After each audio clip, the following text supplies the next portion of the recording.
So today we are going to have a generic demo. I'm not going to show you any coding or anything. I'll just set up your expectations, like what you're going to go through for this particular course content. That is what we'll be trying off.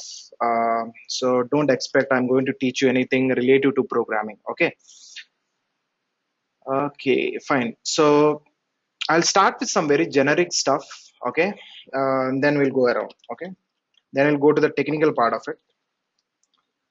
So coming to the generic stuff, first is the course duration. Okay, so I would sum it to 35 hours, to be precise, 35 days, provided if we take around 1 hour per day. Okay, so what basically I say, exactly 3.5 weeks to 4 weeks is the exact time for closing this batch. Okay, so this is the amount of time that we'll be spending across, where we'll be basically closing this whole course. Okay, now coming to the different ways we actually deliver this course. Okay, so there are three ways. One is classroom, one is um, online, and one is offline. Okay, so the classroom is something like you just see me. That is the only difference. Apart from the online, people don't see me. Okay, so the rest all thing is on the screen. Okay, so whatever you see on the screen, the same thing is something that is provided to you guys. Okay, so there is no other difference. Okay, uh, and offline classes are for those people who cannot make online, or you cannot basically, neither you can make an online sessions, neither you can make a classroom session. So the offline session is for those people who cannot make either of them.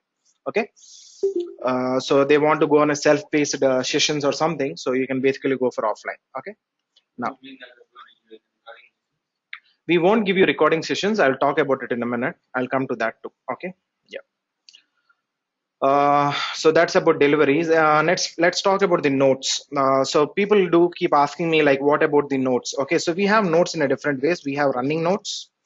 Okay, so whatever the code or whatever the notes I make, everything is available to you on the very similar day. Like I do upload it in a GitHub or some areas, so you can see it from anywhere in the world. Okay, and it is a centralized location, like it is a one-time link, so you can open it throughout your life. So that is something that we do.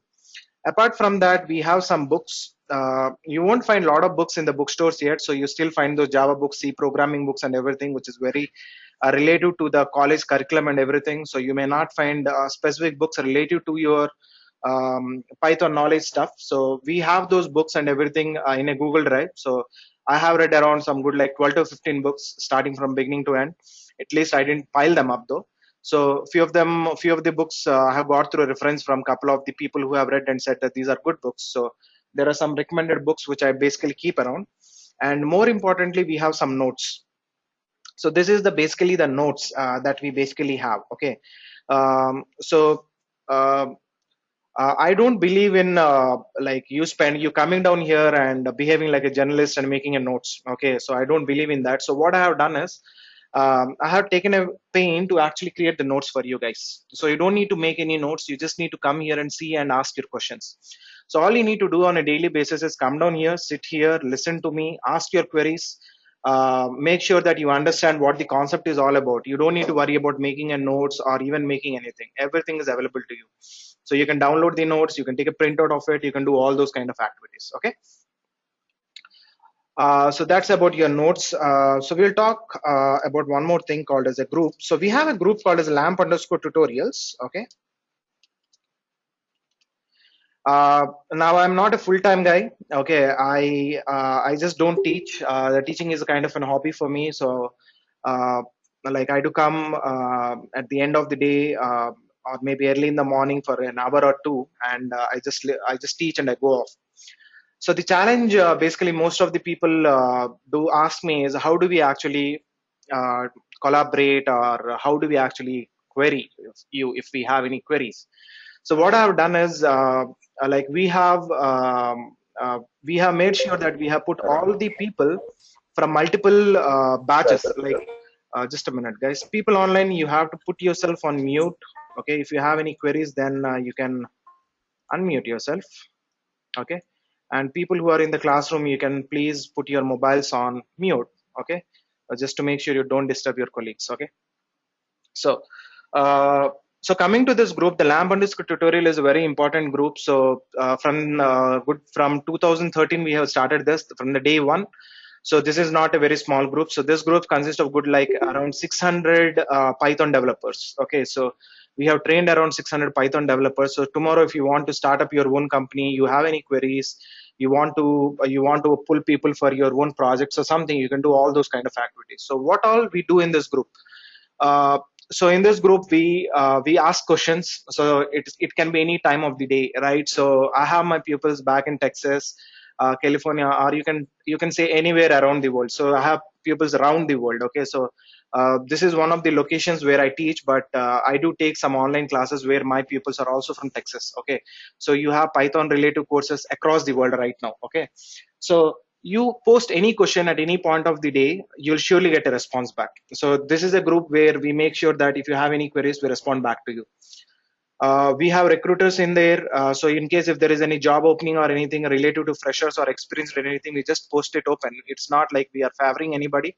We just post it. And even I tell people to make sure that they take care of posting any requirements that are specific to their companies. Okay. Third thing is, this is the only way I'll be in touch with you guys. Okay, so I'm not in touch in Facebook or anything. So basically the only way I'm in touch with most of you guys is through the LAMP underscore tutorials. Okay, this is the only place where I'll be in touch with you for after your course or during your course or whatever. Okay.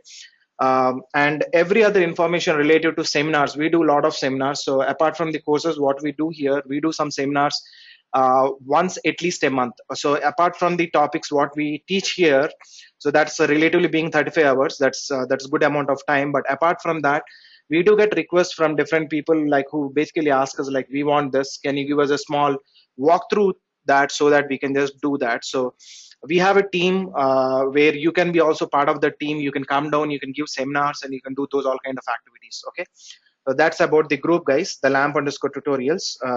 And this is not restricted only to this organization, so you can voluntarily register yourself, so it's always there.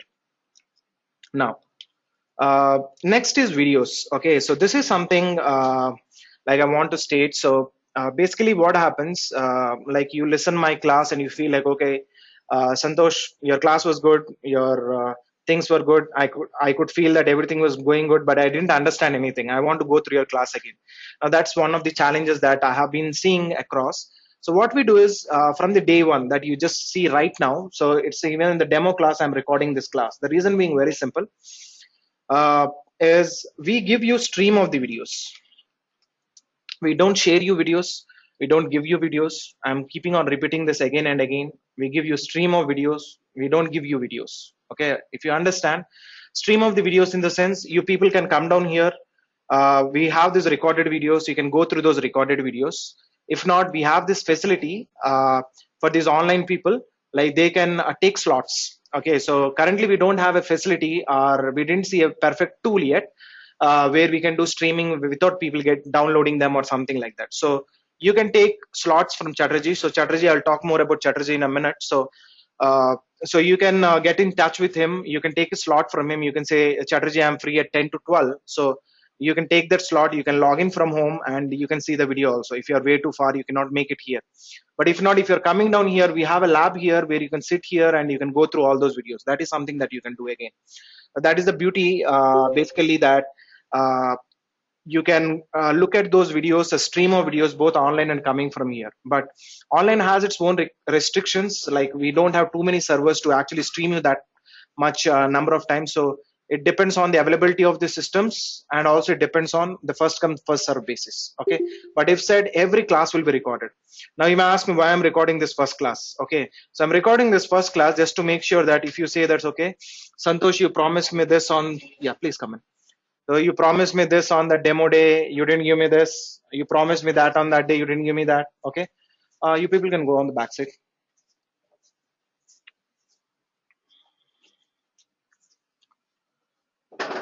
Okay, are we good? Yes. Yeah. So that was about the videos, guys. So the stream of the videos, what I was saying, this was for the offline people too. Like if a person is not able to say for say like he is not able to uh, attend a class, he can still go through these offline videos. Now for example, say you have a quick meeting today, you cannot join, or you have a class today, you cannot come to this class, okay, or it's raining today, you cannot come to today's class, you can always go through the offline videos. That is one benefit. And specifically for the classroom people, we give you 3 days of online sessions, or 3 hours I would say,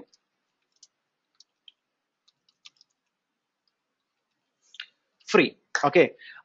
So you may ask me like, okay, I enrolled for the course now, why are you not giving me online consistently, right? Uh, there is a clause there. Okay, the online people, the logistics associated for the online people, the amount they pay for the online is almost the double of what you pay coming to the classroom. So like if you say like yours is an X, that is a 2X. Okay, so it's simple as that. Okay. But what we do is, I believe that even when I go to college, I feel like I never felt like going to college on every day. Okay, so I feel like, okay, at least once in a week, you should feel like sitting in home and listening to something. So you have those 3 hours. So on a given week, so you can take 1 hour per a week. You can sit at your home and you can listen to those classes also.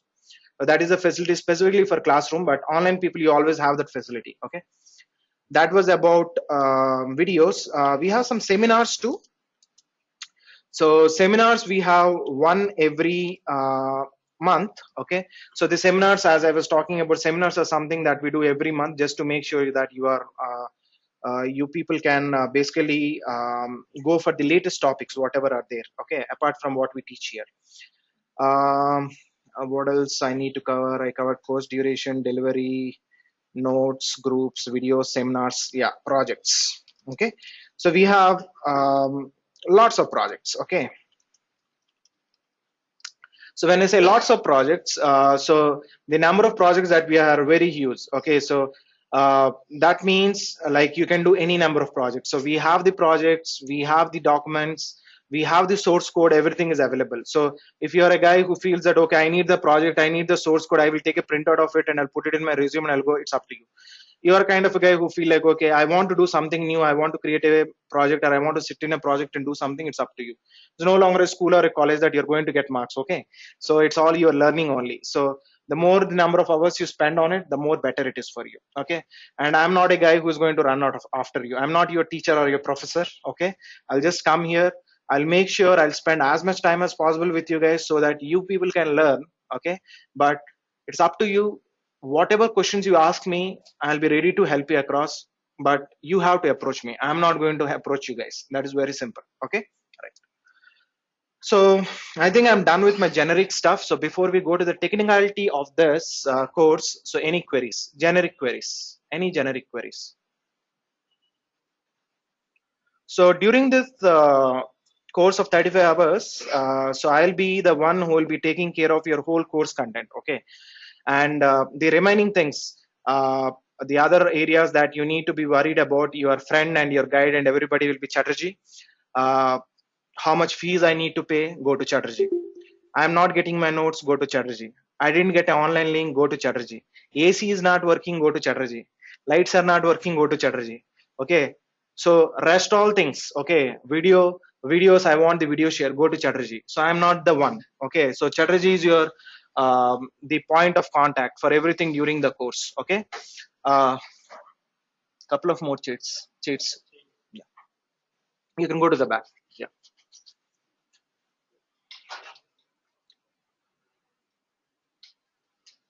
yeah. Okay. So any queries, any specific queries, any generic queries? Anyone? But telling that lot of projects there, right? A lot of? Projects. Yeah, yeah. Simultaneously, we can work on projects or can take separate time to work on those projects. Yeah. You can, it's up to you. Like, I'm not going to just give you the projects. Believe me, like you will be having tasks, you will be having resources. I will give you enough resources, videos and everything. You can sit and play with it for good 5 years. Next 5 years, I'm saying. Okay, forget about this 35 hours. You have enough projects to do for the next 5 years. So we have that many projects. So how much you are going to concentrate on it, what area you want to go, that is something that you need to work on. Okay, so don't worry about projects and everything right now, but it's up to you whether you want to do projects simultaneously while you're doing the task. You can do that, or you can do your whole thing and you can sit on the project. Okay. And one more thing I forgot. So Saturdays and Sundays we have 3 hours or 2 to 3 hours of 3 hours of practical sessions. Okay, this is a good 2 to 3 hours of practice sessions. uh, See, I would say like coding is something which comes out of your head. Okay, it's your own logic. Okay, so if I say touch your nose, people will touch like this, people will go around, right? So it's up to your head. So there is no certification, nothing which can say that okay, you are a coder. No, it's the infrastructure is a different thing. I know like few people of you come from an infrastructure background who say that okay, Linux has a certification, Solaris has a certification, Oracle has a certification. Those are infrastructure related things. Okay, before you touch anything, before you screw up everything, you have to follow something. Coding, there are no standards. No coding has a certification. Nobody can certify you as a coder. Okay, nobody can. Okay, so a guy who can write 20 lines and same guy can write a same code in 2 lines also. I've seen people doing that. Okay, so it's all in your head only, like how you write the logic, how you approach a logic, what is the best possible way. So there have been questions coming across, do we have any certifications? The answer is a big no. You don't have any certifications also. Okay, yeah. Any more questions? Saturday, Sunday, 2 3 hours you are available, I will not be there. So you will have one more, guys. Okay, so that's what I'm saying. So I'll tell how we started this whole thing. There's a small story before you get bored. When you get bored, I will tell that story so that you get involved into me again.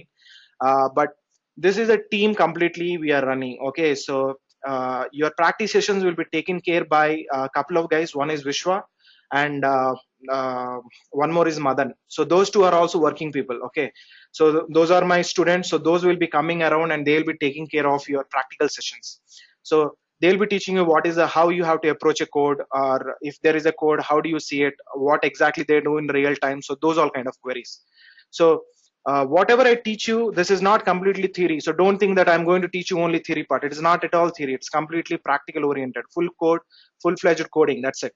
Okay, so you'll see full-fledged coding. You'll be learning some games. You'll be doing some apps. Everything you'll be doing in the course. Okay, so apart from this, also you'll be having a lot of other practical sessions that you need to do that you'll be doing on Saturday and Sunday. Okay, right. Any more queries? You can ask all kind of questions. Okay, any question? Yeah. actually from non-max. Okay. Okay, we'll come to that question also. So from who all can, so this is something like people do ask me again, I don't know Java, can I do Python? I don't know C program, can I do Python? I don't know how to do this and that, can I do Python? So basic answer is very simple. You have come here to learn Python. You don't need any basics to learn Python or any programming language. Python is a high level language itself. So you don't need a C programming. You don't need a basic logo or whatever to learn.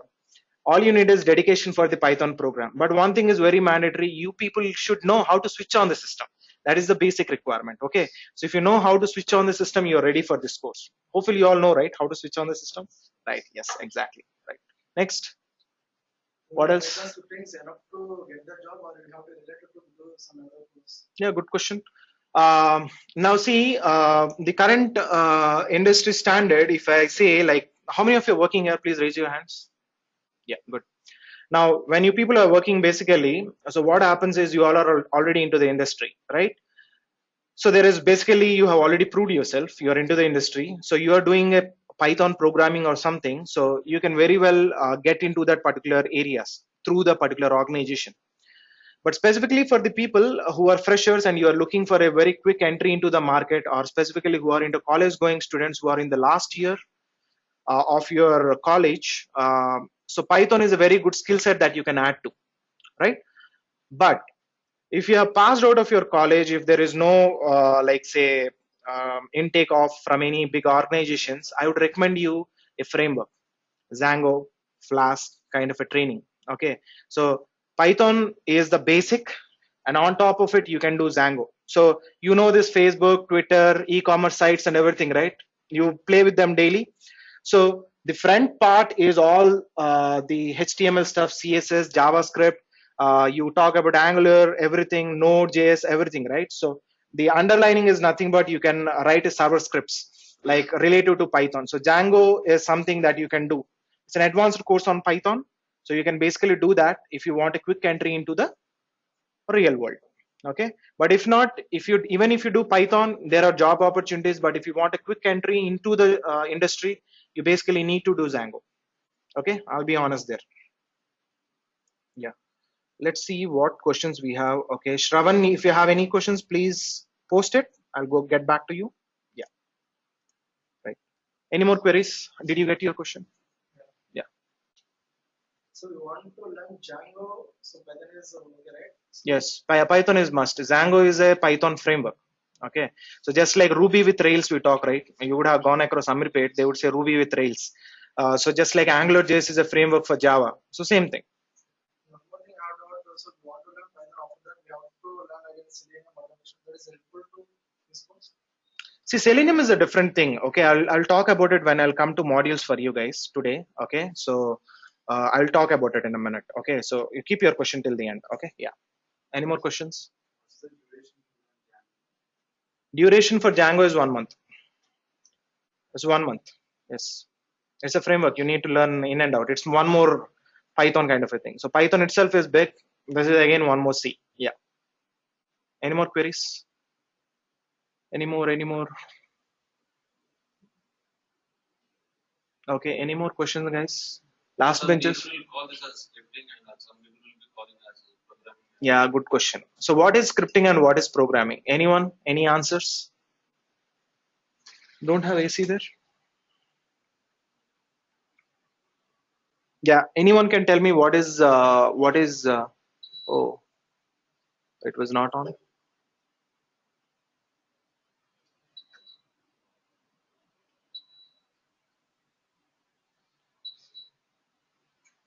Okay. What is programming and what is scripting? Yeah, tell me. Anyone? Yeah, you're not going to get any marks though. Yeah. What is scripting and what is programming? Anyone? Last benches, I like last benches. I was a last bencher. Okay. So yeah, tell me. I am into system administration. So could you brief on how, in what ways Python is used in infrastructure? Yeah, I'll come back to your question, Shravan. Yeah, I'll note your question. I'll come back to you. Yeah, yeah. Anyone?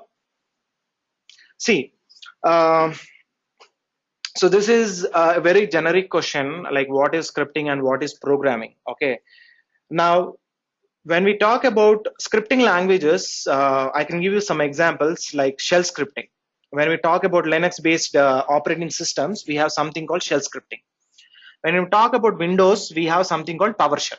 Okay, so if you talk about shell scripting is restricted to Linux boxes only. You can only run Linux-based automation or Linux-based commands. That's it. It's restricted to that. PowerShell is restricted to Windows only. So these are the two things that we basically have. Okay. Now the question comes around is if if I have to do something which is cross-platform, which means it should work anywhere. Okay, let's give it a minute. Don't want this to be recorded. They're good. So, uh, so the challenge with scripting is not only about the cross-platform stuff; it's about scalability, right? So let's say you started with a small program and your team lead or your manager says, I want this to connect to Facebook. I want it to connect to a database. I want mails to go to my email address. I want a pager to go. So you cannot do this with a scripting language. Scripting is very much restricted. Whereas programming is something where you can scale across. Okay, so scaling in the sense you can add multiple modules to that. So we'll talk about something called as modules in a minute, but I'll just show it to you just to give you an idea like how many modules we have in Python. Okay, so we call it as PyPy. Okay, and just read this number. It's 1,07,699 modules. So to phrase again, if given you complete one module per day, how many modules will you cover in 50 or 5 years? How many? Small mathematics. Just 1,500 modules. By the time you cover 1,500 modules, these modules will go to 2 lakhs. So to be honest, you'll max learn hardly 5 or 10 modules. That's it. Not more than that. That is what is required out of you guys. So you don't need to bang your head looking at that number. Okay, so that number will keep on growing. That basically shows how much of development is going in the Python areas, right? So that is something which is not possible with scripting languages. Now, why do we call Python a scripting and a programming language? Scripting because we can do small activities with Python.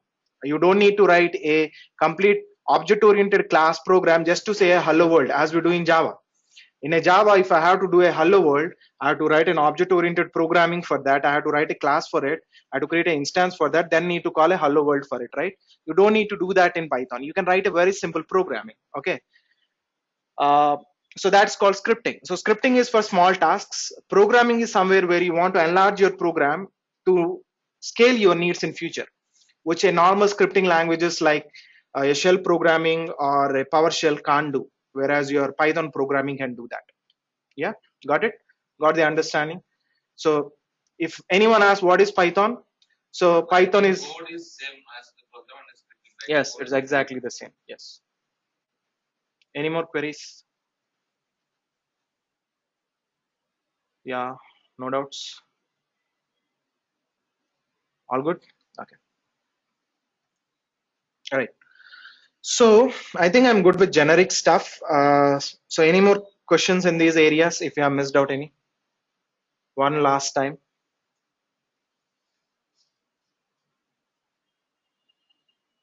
No? All good?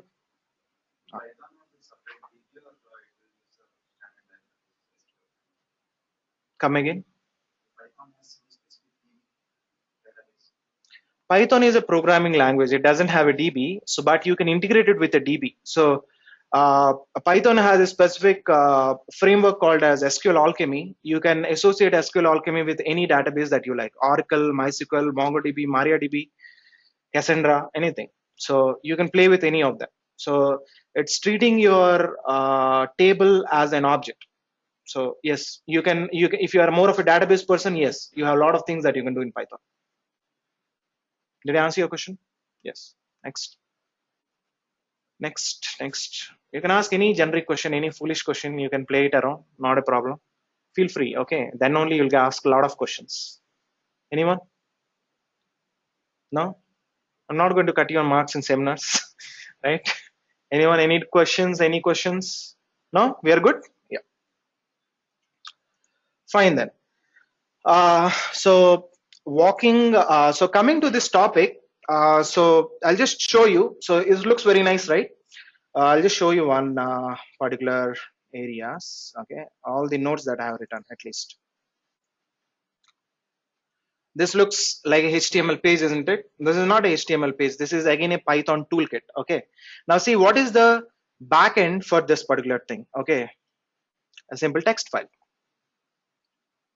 So when I started making the notes for you guys, what I realized was all I loved was text files. I'm a more of a Linux guy. I like text. Okay, black and white, no colors, nothing. But the challenge was I have to give some notes to you guys and I have to represent in a very nice way. Okay. So what I did, I used a tool called Spinx. Okay. How many of you saw Mummy Returns? Mummy Returns? Didn't see the movie Mummy Returns? Saw everyone? So there is a head, right? At the beginning of the movie, what is it called? Spinx. Sphinx, right? So the tool name is Spinx. Okay. This is Spinx. Okay. So I use the tool name called Spinx. So this is a Python tool where you can use this tool to convert your text files to a HTML and LaTeX format. So in future, if you want to do any documentation kind of stuff, so you can very well do that. Okay, so this is for technical writers. Okay, so hopefully you all would have known about this tag call, or this job description called technical writers. Hopefully you all know that. So you can use this kind of tools. Okay. So coming back to our topics, okay. Now, the first thing first, I want to reiterate, for learning Python, you don't need to know any programming language. That's the first rule, okay. If you know a different programming language, that is an add-up. So you can compare. That is always good. Like you know Java, you can compare with Python. You know C programming, compare with Python. Okay, you don't know anything, it's good. You're learning it for the first time, it's always good for you. Okay. Yeah. So now the question being asked is like what exactly I'm using. Okay, so I'll introduce myself in a minute. So I use Linux Mint or Ubuntu. Ever had about these operating systems before? Linux Mint, Ubuntu. I've been to a couple of colleges. Okay, so there is one more operating system called Jarian. So Jarian is more like a Windows-based operating system. Looks like a Windows-based, the front look and everything, but it's basically a Linux box. So just like if you look at this particular thing, it looks more like Windows, right? But it's Linux. So if you're still in the same old concept that Linux is very hard, we don't need to do that. How many of you have Macs here? MacBooks? No, I also don't have. Okay, so if you have a MacBook looks very much like Windows, right? So it's also a Linux based operating system. So just like this is far cheaper than MacBook. Okay, so it's free. Okay, so your Ubuntu, Debian, and what you say, Jarian, all these are free. So I teach you people on Linux Mint and Ubuntu, which is a more of a Linux based operating system. Okay, but now the question arises, okay, I say I'm a more of a Windows fan, I have never touched Linux before, so you don't need it. Okay, why? Because when I talk about programming, I'm talking about a layer above your platform. So what is your platform? Windows is a platform, Linux is a platform. You need not be worried about it. That is just for your browsing of the files and everything, but the programming is a layer above that. So any programming that you write, it will work both in Windows as well as in Linux. So I'll tell you how you can work both in Windows as well as Linux. But as far as the course here is concerned, I'll be teaching you on a Linux Mint and Ubuntu box, and we will do a similar setup for you in your systems also. Okay, but remember one thing, the need of the industry currently is we need people who know a bit of Linux, who know a bit of programming. So if you haven't learned any Linux basics or anything, it's the right time to start. Okay, so you knowing bit of Linux is always good. Okay, so don't take it like, okay, this is one more course I need to learn. No, you need to know Linux. If you know Linux, it will be very good. Okay, now uh, now the next part, if you see the first two units, walk with Linux and editor in Linux, I'm not going to teach you this as a single class. As and when I keep on going for a daily routine classes, I'll be teaching you a couple of commands here and there, which are needed enough for you to do enough coding. Or you basically don't need commands also to do coding. It's very easy. Okay. So these two will be covered during the whole of the course. Okay. Now let's go for why Python. Okay. So before we go for why Python, okay, so I would like to ask you a couple of things, 3 questions. First is your name. Okay. Next. Okay. Right.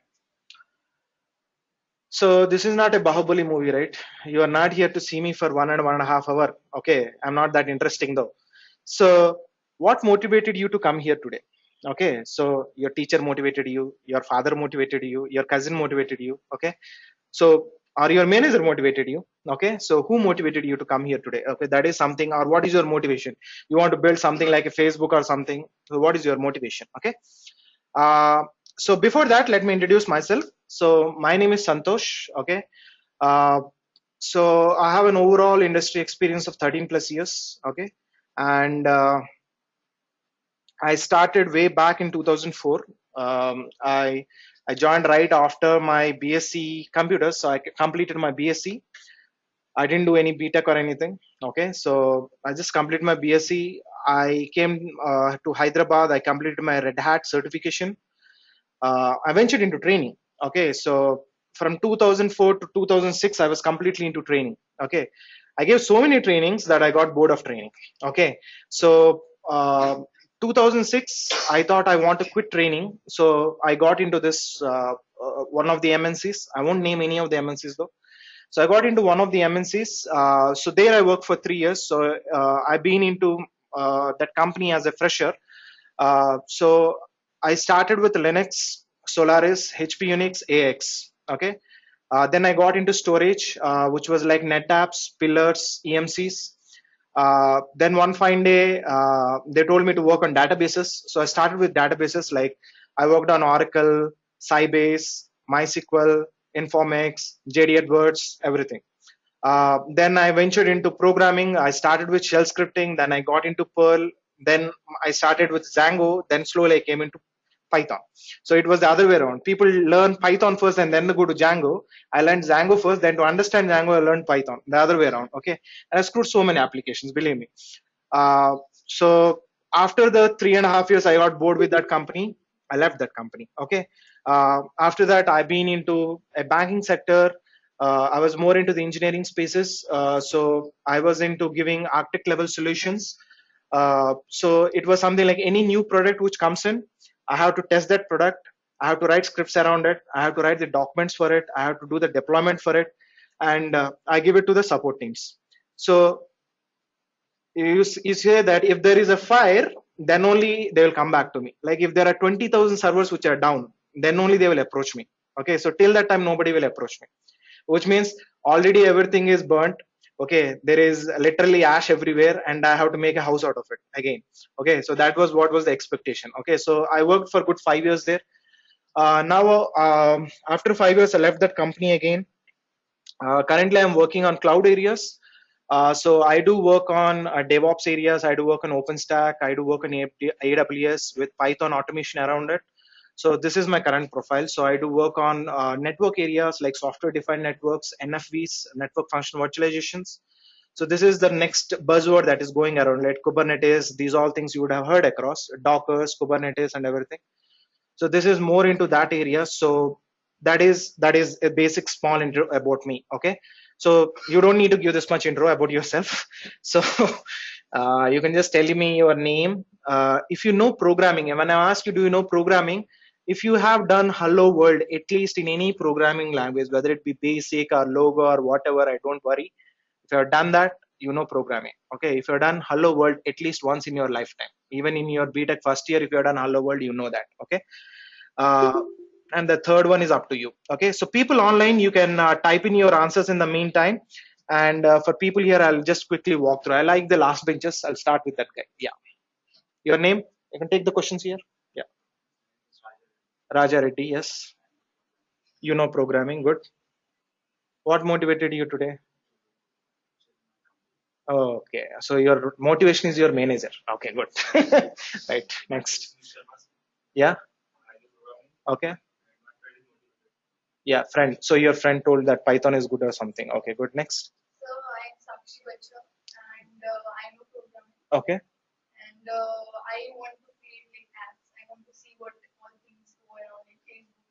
Okay, okay. Okay. Okay, good. Excellent. Yeah. Next. I'm Satish. Satish. Okay. Mm-hmm. My friend is Murli. Okay, good. Nice. My name is Rohit. Okay. I know programming. My friend is Madhur. A lot of good friends though. Yes. Yeah. I'm Joel. Yeah. I know programming. Okay. I'm looking towards cloud technology. Okay. Okay. That's the reason I'm trying to learn this. Yes. Good. Good. Good choice. Next. My name is Amit. I know the Okay. my brother Mohammed. Okay. Good brother. Yes. Next. Friends idea. Yeah. Developer. Okay. You don't know programming? You told? Yeah. Okay. Good. You're from which background? Civil. Civil. Okay. Good. Okay. Okay.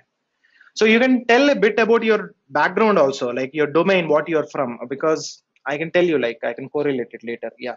My name is Vishnu. Okay, Vishnu. I know programming. Okay. I want to learn DevOps. You want to learn DevOps. Good choice. Next. Hello, so my name is Aishwarya Gopti, Okay. and I know programming and she motivated me. Oh, your friend is good. Yes. Next. Hello, my name is Amrita Okay. Divekar. I know programming and my brother motivated for this. I'm from IT. You are from IT domain. Good. Nice. So you are students or working? Yeah, Students. Okay. How many of your students from here? Okay, a lot of them. Good. Nice. You'll ask a lot of questions. Yes. Next. I'm Varun. I know programming.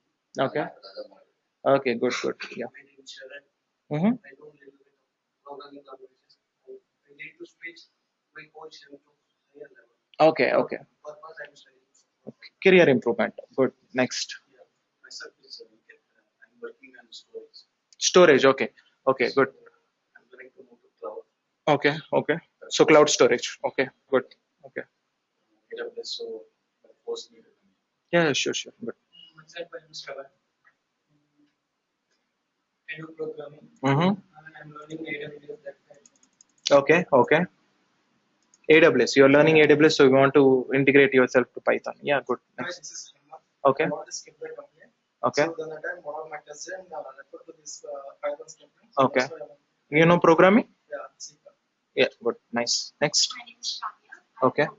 Okay. My uncle motivated. Okay, good. Next. I'm Anisha. Okay. I know the basics of programming. Okay, good. Enough. Self-motivated. Okay, okay. You're self-motivated. That is a good answer. Okay, okay. Nice. Myself, Shravan. Okay. Okay. Switch the company. Okay, you're switching the company. Okay, good.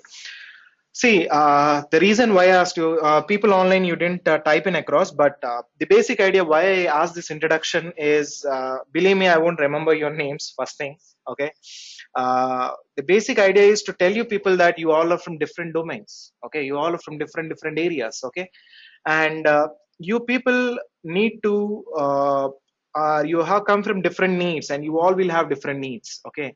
So I have to take a very heterogeneous audience. You are not from same school, you are not from same college, you are not from same organization. You all are a heterogeneous group, and I have to satisfy all of you guys. Okay, so now the basic idea is, what have we done for this? Okay, so yours batch is going to be my 64th batch here. Okay. Um, okay, I worked as system administration, so I'll relocate it to USA. Okay. Um, what is that? Now seem like Python is the base. Yes, exactly. I'll come to that. Yeah. So, so this US is going to be my 64th batch here. And before, prior to this, I have taken good like 15 corporate batches. And apart from this, I have taken good like 10 batches of outside here, like Texas and those all things. Okay. Outside of the country. Okay. So basically, if you see my overall thing, what I have done is I have taken good 100 batches to be, if you sum up everything. Okay. So one thing I have found out is when we started this batch, we try to make sure we take the feedback from everybody. Even we do that now also. Okay. So we take feedback from everybody and we ask what is missing. Okay. So we take constructive feedback. Okay. So where people say, okay, everything is good. Okay. This should have been there. Like 10 or 15 batches before, people said that we wanted practical sessions. We implemented that on Saturday, Sundays. People said that, okay, we wanted running notes on the fly on the same day rather than you uploading at later point of time. We started putting it in GitHub. Uh, uh, People said like, okay, we wanted a bit longer sessions. So we were taking 1 hour, we extended it to 2 hours or 1.5 hours, depending on. I'll train you guys, don't worry. I won't eat you from the day one. Okay. So, right, sitting long hours is also painful. Okay. So I'll tell you how I'll take you guys. Okay. But initially when we started, we were only till unit 10. Way back when we started in 2010, we were only taking till chapter 10. Okay. And all these modules are out of feedback. And believe me, whatever you're going to learn in this 35 hours is enough for you to write some serious coding. And this is good equals to 2+ years experience.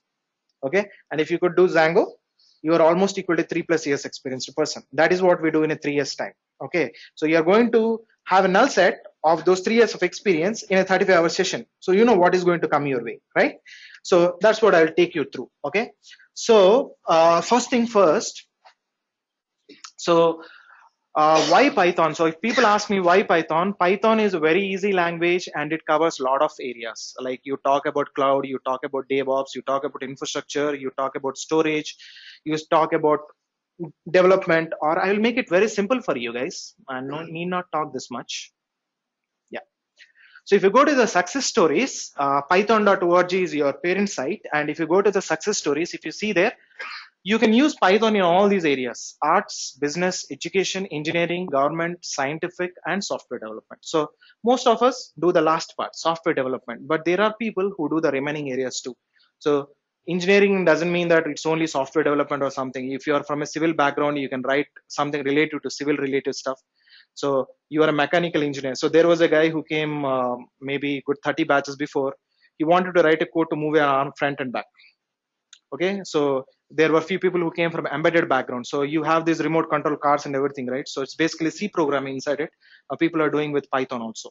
Okay, so there are different people who come from different backgrounds. So you can use it anywhere. But the beauty is it's very easy to learn. Okay, so that's one of the reasons. Like in why Python, and then is setting up Python and Linux. Now, why I put this is very simple because believe me, like when I started learning Python, it was not easy for me. Okay, every book I was studying, they were starting with strings, variables, numbers. Nobody was telling me how to start.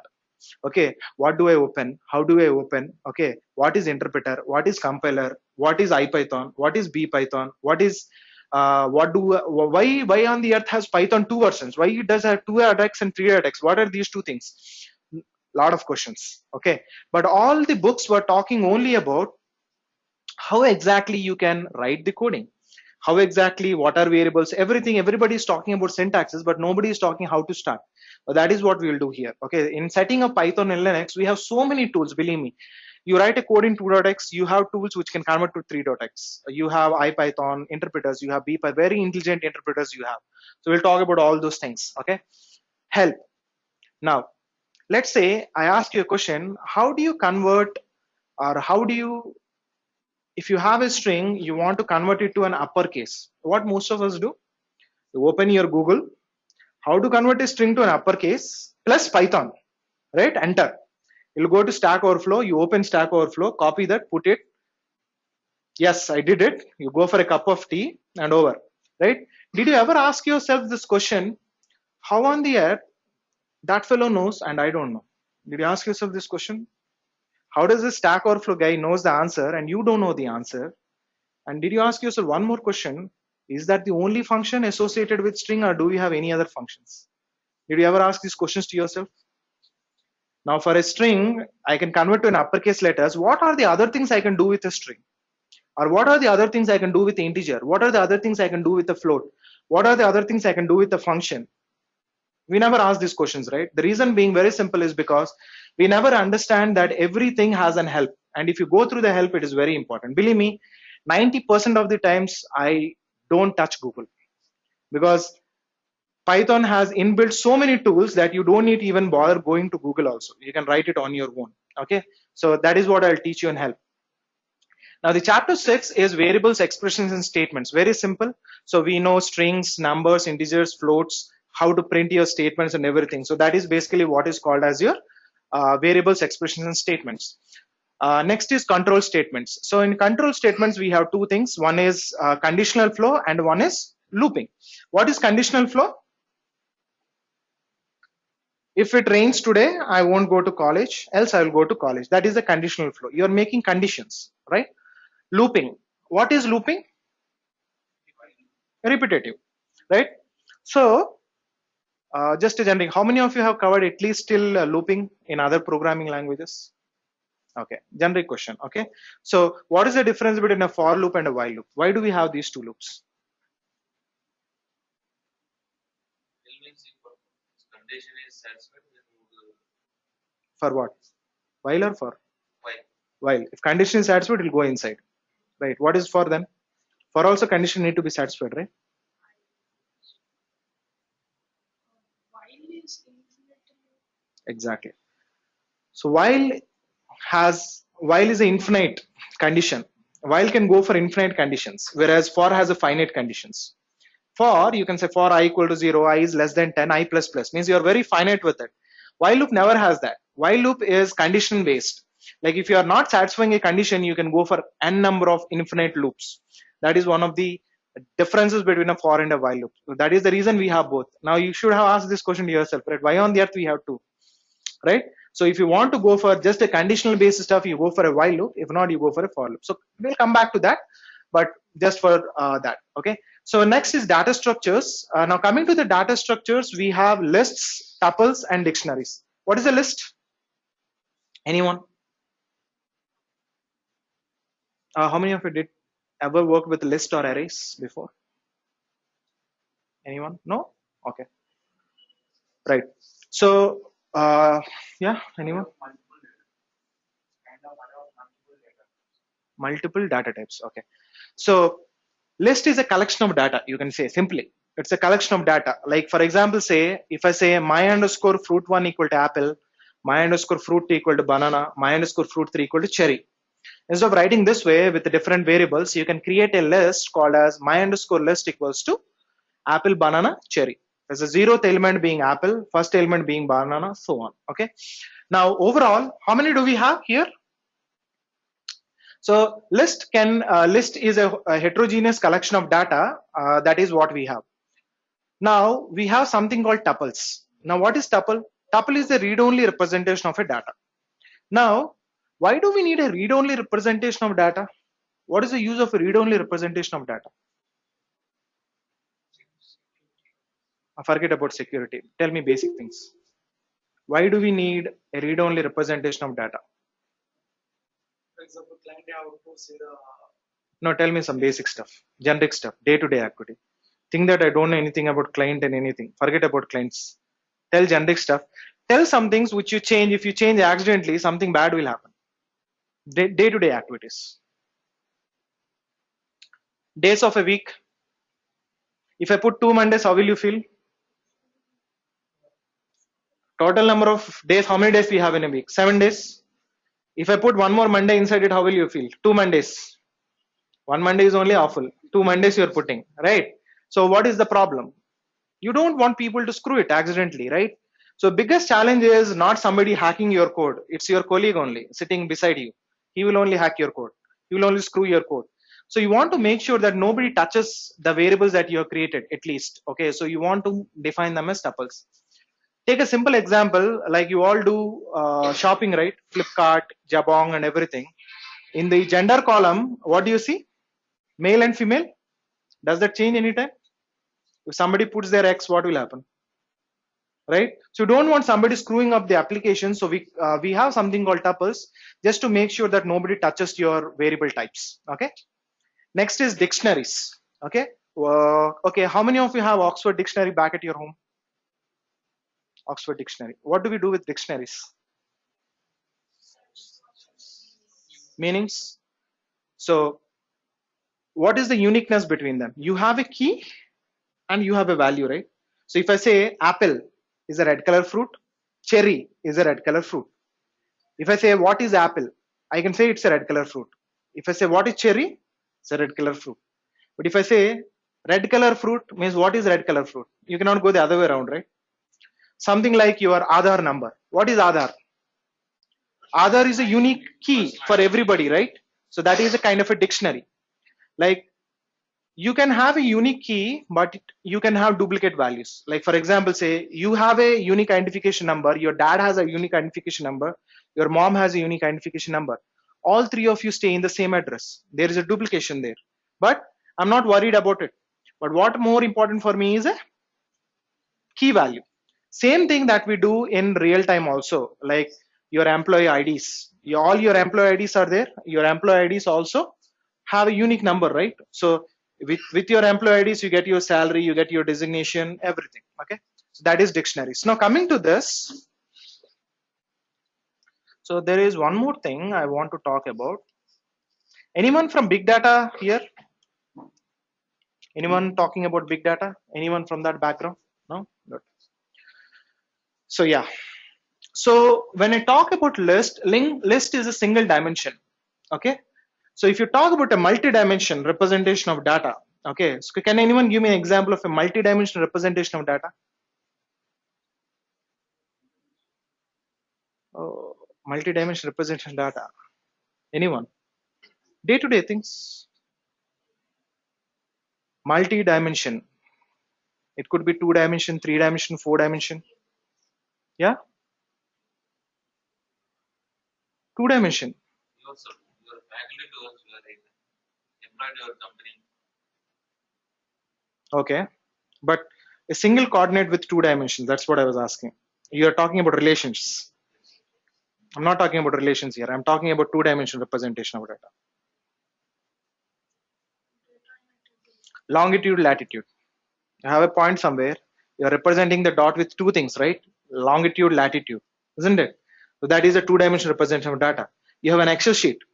You have a data inside it. How do you say A1, B1, C1, D1, right? It's a 2-dimensional representation of data. Similarly, you can go for n-dimensional array package also. So that is called as NumPy. So if somebody is asking you in interview, do you know array? If you nod your head like this, means they are expecting numpy from you, not the list from you. So list and array both are very, very different in Python spaces. Okay. Skype library, fundamental library for scientific computation. You all know about algorithms. Talk about algorithms, right? So algorithms and everything, you can do it over Skype library. Matplotlib, you all see these IPL games, right? Nowadays with the charts and plots and everything. So you can do that. IPython is something that we'll talk about. SIMP is symbolic mathematics, and Pandas is data structures and analysis. This is not for everybody. Okay. This, Going with the machine learning, yeah, this is what you need to go through. Yes. So this is something is a separate course for us. So we don't teach it in a generic thing. This is not for everybody also. So this is only for people who are more into the tools specific to your data analysis. Okay, we don't teach data analysis again. I'm saying we talk about tools related to your data analysis. Okay, so when you talk about big data analysis or anything, we talk about statistical mathematics. That is the first thing that you need to know. Okay, so we don't teach all those things. We are talking about only the tools which are related to your big data analysis. So we talk about these things. So just keep it handy, but just saying if you want to. Okay, it's not a mandatory. Yeah. So since we came here, okay. Now what is a function? Anyone? Yes. That is a program. What is a function? Okay, what is a program then? Same, right? It's also a set of statements only, right? So what is the difference between a function and a program? Yeah, who is that? Yeah, it's a reusable code. It's a block. So it's a block of code which can be reused n number of times. Okay, so it's also a single statement, but it's a block which is defined, which you can call n number of times. Now, how do you write a function, or how do you deal with a function is what we'll be doing in Python spaces. Like how do you write a function? What are functional arguments? What is star, star, star, star arg, star, star, kwrgs? What is map, filter, lambda? So there are a lot of things that we'll be dealing with in Python spaces specific to functions that we'll be doing. Next is modules. Okay, I'll give you a scenario. Let me write it down.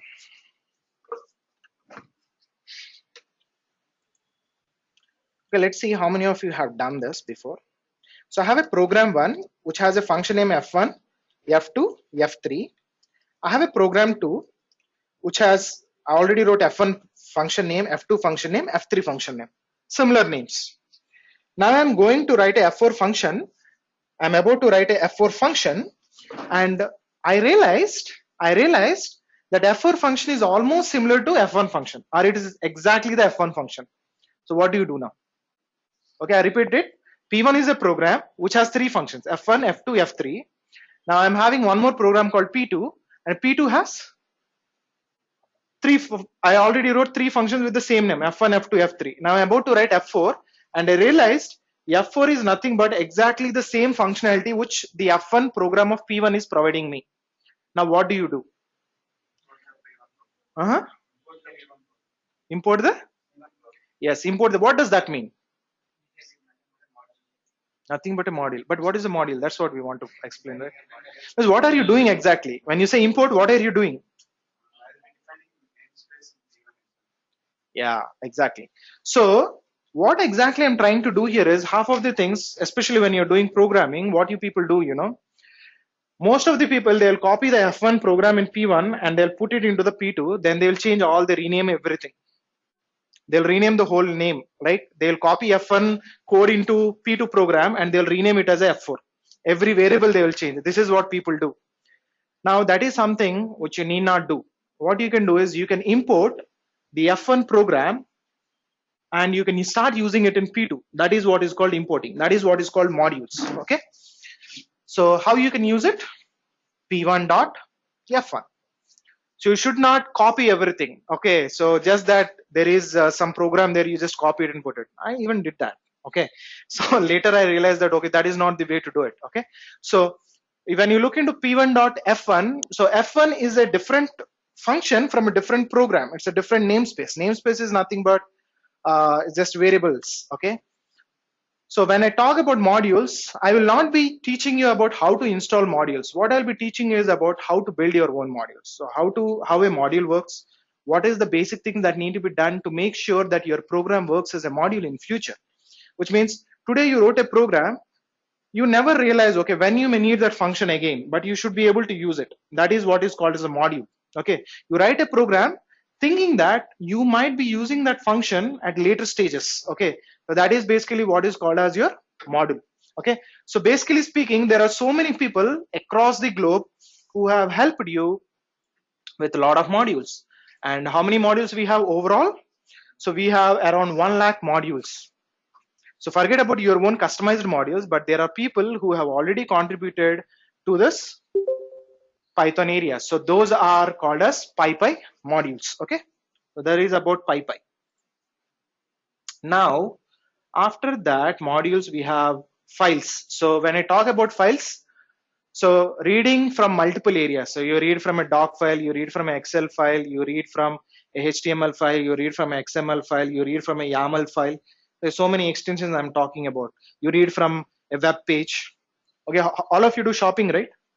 So if you have to buy some product, you go for some intermediate site in between, which will give you multiple rates from multiple sites. Instead of going to Flipkart, Snapdeal, and Jabong, you go to a intermediate site in between. Or for people, you also go to Policy Bazaar, right? Policy Bazaar is a similar site, so it brings the codes from multiple different sites. So they are basically reading from a different site and they're showing it on their web page. So you can do those all kind of activities using files. So in files, I'll be teaching you how you can read a normal regular file, how you can read from different areas. Okay.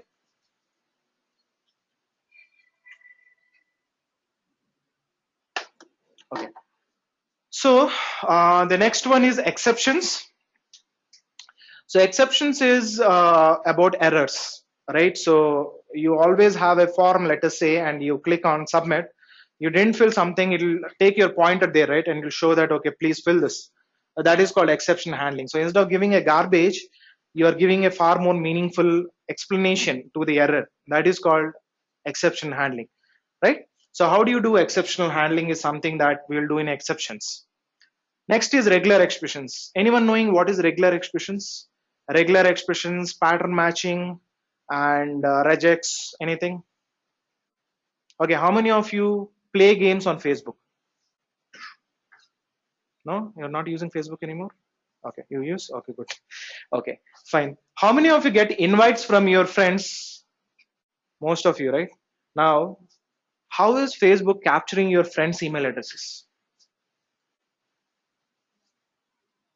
How are they doing that? And they will send it to your most active friends only so that you don't get scolded. How are they doing that? Anyone?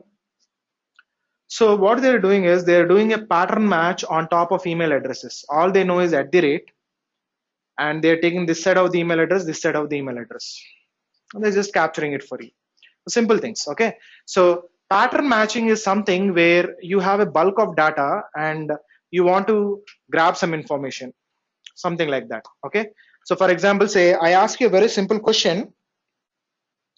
Let's say I'm asking someone for a movie. Do you want to come to movie? So your answer is YES, right? How many combinations can you have in YES? Bit of mathematics? 8. Good, excellent. 8, 2 to the power 3, 8. So if I have to write it in a condition based, how many conditions I have to write? 8. How my program will look? Daddy, right? But if I have regular expressions, what I can do is I can basically write a regular expression pattern stating if my answer is somewhat similar to YES, then pass it. That's how you do it, okay? So your regular expression pattern, when you don't know your input and when you don't know how your output exactly looks, you can basically use regular expression pattern to make your code simpler, okay? Now, unit 15 is classes, object-oriented programming. Yeah, any doubts? Sure, you can move on. Yeah, right. So next is classes. So classes is basically your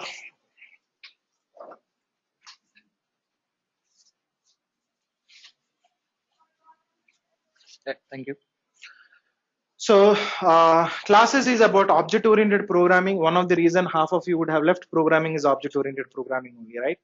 So here what we will do is your Python is a full-fledged object-oriented programming language. So that doesn't mean that I'll be teaching you the object-oriented from the day one, but object oriented is something very, very important. I'll teach you right from the basics so that you have a very good understanding about what is object oriented programming, what is abstraction, what is polymorphism, what is inheritance, everything. Okay, so those are the few areas that we'll be covering in classes. Okay, now debugging in Python, the logical flow of your code, right? Most of the cases it's not the syntax errors, it's the logical errors that you need to trace through how your program is walking through. That is what is called as uh, debugging. Okay, what is logging? Anyone? Okay, let's consider an application which is $1 million revenue generating machine. Can anyone give me one example? Any one application which is $1 million revenue generating machine. Okay, any other one? Okay, you all forget about IRCTC, isn't it? Right? So these all things what you're talking, Amazon and everything, you don't use it on a day-to-day basis. You use IRCTC, right? So train booking. Believe me, that just the cancellation of the ticket gives it 1 billion or something. Okay, so that much of many revenue generation it does. Now see what happens. It's 9:30 in the morning. You are the lucky guy that day, and the application goes down. Okay, the application goes down. Now you have to tell why the application went down, and you have to bring it before 10 o'clock. 10 o'clock, what we have? Tatkal we have, right? So if you don't bring it by 10 o'clock, what will happen? You're losing a lot of money. Lot of money you are losing. So how are you going to tell exactly where the issue is? Are you going to do debugging then? If you do debugging, then the manager will put a sword in your stomach. Okay. No, you cannot. Okay. So what you have to do is you have to tell where the issue is within a fraction of seconds. So that is when your logging comes into picture. So logging is something where when you write your code, you have to capture each and every event. So you are connecting to a database, a log will be there. I'm able to connect to a database. You're coming out of the database, retrieving a record, there will be one more record. Like I'm able to come out of the database. I have retrieved a record from the database. So every other event that you do in the programming is recorded. So if one of the event is failure, you'll get a SMS or a mail or something. All of you use Beam Act, right? Act Fiber or something. Airtel, everybody has. Sometimes you get SMSs, right? Sorry for the inconvenience. We'll be surely getting back to you. What is that? But still you will be doing internet, right? Why did you get that SMS? Did anyone of you think for a second? What they're doing is they're doing logging at a frequency level. That wave of frequency just got down for a abrupt second. And they just triggered those mails to those 1 lakh customers or 2 lakh customers, whatever they have, just to make sure that you don't call them. Okay, but still you will have those crazy 1,000 to 2,000 people who will surely call them. Okay, just to understand why we got the mail or something. Okay, but basically speaking, you're triggering even a small alert for small events. Okay, so that is called logging. So more than anything, logging is very, very important part of your programming. Okay, the next is socket programming. You all do WhatsApp? All do WhatsApp, right? Hi, hello, how are you? It's going very nicely. So how do you think these all things are working? There is a socket connection in the backend happening, right? So how that works is what we'll be talking in the socket program. This is more about networking areas. Okay. For the last one, we have is CJ and databases. So CJ is Common Gateway Interface. It's your front end. It's your front end, something like a browser, like your front end. You're associating with the backend programming, Python programming. Okay. And database connectivity is something where you can interact your Python programming with the backend database. Like you were asking me some question, right? So you can talk with any database. Okay. So the last two areas, Unit 19 and Unit 20, is just a basic introduction about your frameworks like Django and Flask and everything. But if not, it's a different course altogether. Okay. Now the last unit, so what now? So after 35 hours, okay, still you will be having a lot of questions in your face. Okay, you'll be looking at me. Santosh, course is over. Can we code? Okay, so what I'll be doing in that last 15 to 20 minutes is I'll be giving you a walkthrough on what are the other programs that you can do. So you have so many different other programs that you can do across, so many courses you can attend on free, so many areas where you can do and practice your code. Okay, you can join a lot of code hackathons. You can join a lot of hackathons. You can participate in them, and there are chances where you can be hired also. Okay, so and those are the kind of information that I'll be giving you in So What's Now. Okay, so this is a complete thing that we'll be doing in good 35 days. I tried to make sure that I close it in 1 hour, so that I don't take a lot of your time though. uh, so there was one question which was basically asked. Okay, so it seems okay. So especially for the system administration and for the DevOps areas, Python is a right fit. Why? Because your Linux itself is built on top of Python. And one of the reasons why Python becomes so popular, Python is a language from 1990s. Why on the earth it became so popular now? You should have asked this question, right? We had Java, we had C programming, we had all the programming, so many programming languages we have. Why on the earth Python became so popular now? Because the current generation or the current trend is about automation at the infrastructure level, automating your storage, automating your databases, automating your computes, right? Automating your network spaces. So you have you're talking about, take an example, Geo mobile phones. How are you getting data so freely? How are you getting data so freely? Volte. What is Volte? What is Volte? It's nothing but backend automation. Your it's a virtualized software defined network. Means a basic thing, a small functionality of network, you're putting it in a cloud now. You're putting it in a cloud. So basically what is happening, it was there from a very long time. It is there in US, it is there in a lot of countries. These people already had it. They were not giving us. Just because Geo brought it forward, everybody is coming now. They are telling we'll give you for 300, for 1 GB per day or 30 GB per day. How are they bringing it? Was this not there before? It was there. They were not giving us. Okay. So what exactly happened is we are trying to bring down the cost on the infrastructure now. So we have a big, huge data center. We are talking about cloud infrastructure, Amazons. We're talking about OpenStacks, everything. What is this? This is the automation at infrastructure level. That is the reason you're getting everything from dead cheap nowadays. Okay, you talk about viewers, like you talk about TV, mobile, okay, and telephone, all in a single wire. You're going to get it next, right? So what is that? That is also because of infrastructure, right?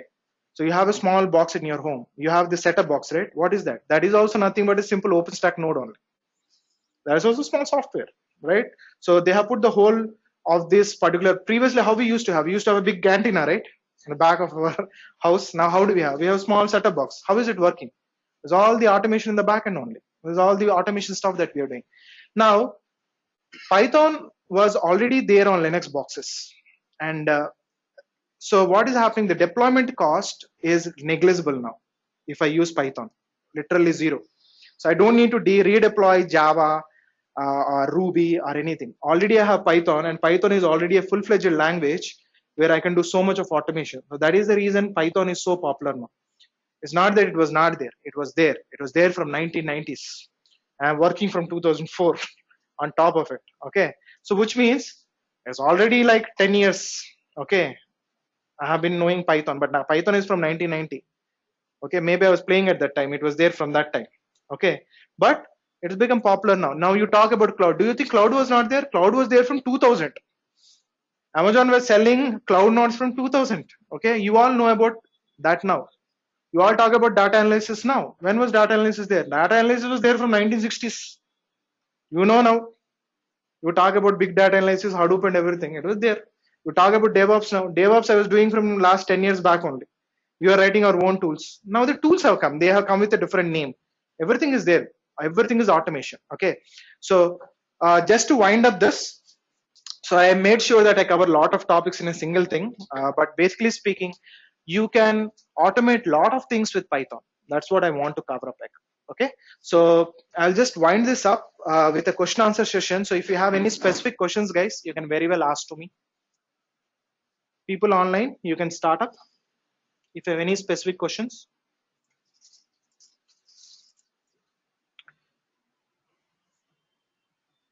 Hi, sir. Hello. Yeah. Sunil, tell me. Yeah, NumPy and Scrumpy means what, sir? NumPy, Scrumpy. Skype. Okay. Okay. Right. Okay. Just a minute. Mohish and Darcy, can you please post your mobile numbers here for Chatterjee to take it across? Yeah. And NumPy and Skype is for people who are doing big data analysis. So you want to do some programming on top of analytical tools, right? Or something like that. Okay. So you can use these kind of tools like NumPy, Skype, and everything. Okay. Now I'll give you a simple example. What does that mean? Okay. Now think about you all going to Amirpet.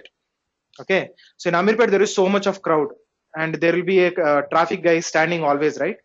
And he will be pressing that buttons, red, yellow, green, and everything.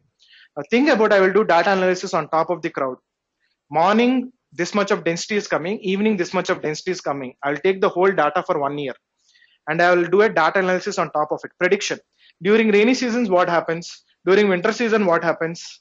Okay, when there is some activity during a particular event of a year, what happens? So I take all these events together of last 2 to 3 years, I make a program out of it, and I'll set up that particular logic into my traffic light. So the traffic light will glow red, green, orange, whatever, depending on the density. So it will be self-intelligent. It's kind of like a, you can call it like a tool which is predicting something. It is predicting beforehand. 5 o'clock in the evening, oh, these fellows will come out of office. Okay, so 5, 5:10, 5:15, 5:20, it will predict, okay, which side the crowd is coming more, which side it has to allow more. So it is predicting beforehand only with the data, everything online.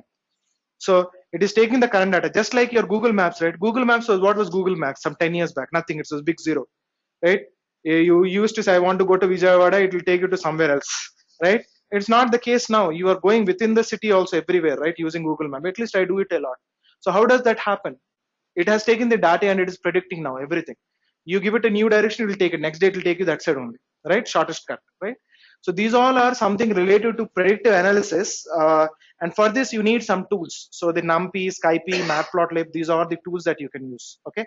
We have a separate course for that. That is not for everybody. I keep on telling again and again, that is not for everybody, right? That is only for people who are good with mathematics, who have interest on statistical mathematics. You should be good on permutation, especially the +2 mathematics. You are more of a mathematician, right? Then only you can do that. If you really want to do a big data analysis and everything, the exact language is Erlang, right? Erlang is the right language. Okay. Yeah. Good. Any more Then questions? we don't want to, that means we don't want to know this part, sir. As per developer, I want to go move with the development sector in Python. We don't want to learn this, No. What you can say. Yeah. This Skype, NumPy, you don't need NumPy. it. No, no. So Sunil is asking a very simple, good question. He asked me one question that I'm a more of a software development guy. Do I need to learn this Skype and NumPy? The answer is very no. The simple no. You people don't need to learn everything. Whatever I'm teaching you in this good 22 topics, that is a generic topics. So you can program in any of the directions. Now you are a scientist. You will be learning your own specific modules. You are a storage guy. You will be learning your own specific modules. You are a cloud guy. You will be learning your own specific modules. So you will be mastering your own modules, which will be good 5 or 10 modules max. So you will be learning this course, and on top of it, you have to master your own modules. So that is how you have to proceed. So by the time you come to the end of this particular session, you will be understanding like what are the modules that you need to study on, right? That is how you are basically going to proceed further. Okay. Yeah. Any more questions? Okay. Is Python backend or frontend? How can we use You can use it as a backend. You can use it as a backend. Also, you can use it as a front end, especially when it is a framework like Django, Flask, or Bottom. You can use it for everything. Yes. Database also same question, I believe. So for database, we have you can also integrate Python with database. Like you want to insert a query, you want to retrieve a query, something like that. So we have a lot of things like you have SQL Alchemy. That was one of the very good modules that you can deal with. Okay, so yes, we have that too, right? And especially for people asking me a lot about DevOps. So DevOps have a lot of tools like you have Ansible, Salt. Salt is again written in Python itself. So there are a lot of other such kind of tools, right? Ansible, Puppet, Chuff, these all are the different tools. The backend framework is again written in Python only. Okay, so yeah. Any more questions? Not doing See, one important thing I'll tell you, whether you like coding or don't like coding, you have no choice now. You have no choice. If you're in IT, you have no choice. If you really want to do some technical stuff, you need to know coding. There is no running away from it. Everybody is doing coding, believe me. Even the testing fellow is also doing coding now. Nobody is running away. Even for managers also, we are telling to write macros in Excel sheet. We don't want you to do manual work. We want automation everywhere. Simple thing. DevOps. DevOps is developer and operations guy. Simple. The concept is very simple. Without knowing development, you are not ready. You are not ready for the industry. Simple. I'll put it straight and blunt. Okay. You can talk with any of your experienced seniors or whoever, but I'm going to be very blunt with you guys. You have to know programming. Any one programming. Whichever you like, you learn it. But you have to know programming. Without that, you are not there anywhere. Okay? Yes or no? How many of you are working here? Right? You agree? Yes. Yes. Right. Next. Yeah. I don't know any other language. I want to use the Python programming for Just a minute, database. guys. Yeah. Yeah. So I want to learn Python. Will I get placed? Yeah, you do. That's what I keep on saying, right? See, if somebody is saying you need to know C++ to learn Python, they're actually selling you C++, not Python, right? So that's what I was telling you in the very beginning of the class. You don't need to know any other language, okay? There are people who don't know programming also. Why I keep on asking you if you know programming or not is because if you don't know programming, I can look at you and I can tell, okay, this is how you open an editor. First thing is that is a big challenge for them. This is an editor, you have to write it, you have to save it, you have to run it like this. So while doing that, it is easy for all of you guys because you have done Hello World at least once. But what about the other guys? They don't know. So I have to teach them, right? So that is the reason I was asking how many of you know programming and how many of you don't, right? Yeah. Okay, guys. And Darcy and Mohes, can you just give your numbers? I believe Chatterjee is asking you. Okay. And Shravan, in perspective of Python in Linux system administration, what are the other tools or skills we need to learn or the areas we need to be more concentrated? Any suggestions? Okay, specific to Linux administration, there is a lot of tools like you can take Fabric, you can take Salt. These are all Python related frameworks only. So you can write your own code, you can customize them, you can do a lot of other activities too. Okay, so I'll make sure that when we go through course, I'll walk you through that. Okay, yeah. Yeah, did I answer your question? Yes. Yeah. Yes. Any more questions? Last questions? Okay. So yeah, I think we are good then, guys. So one more request for you people.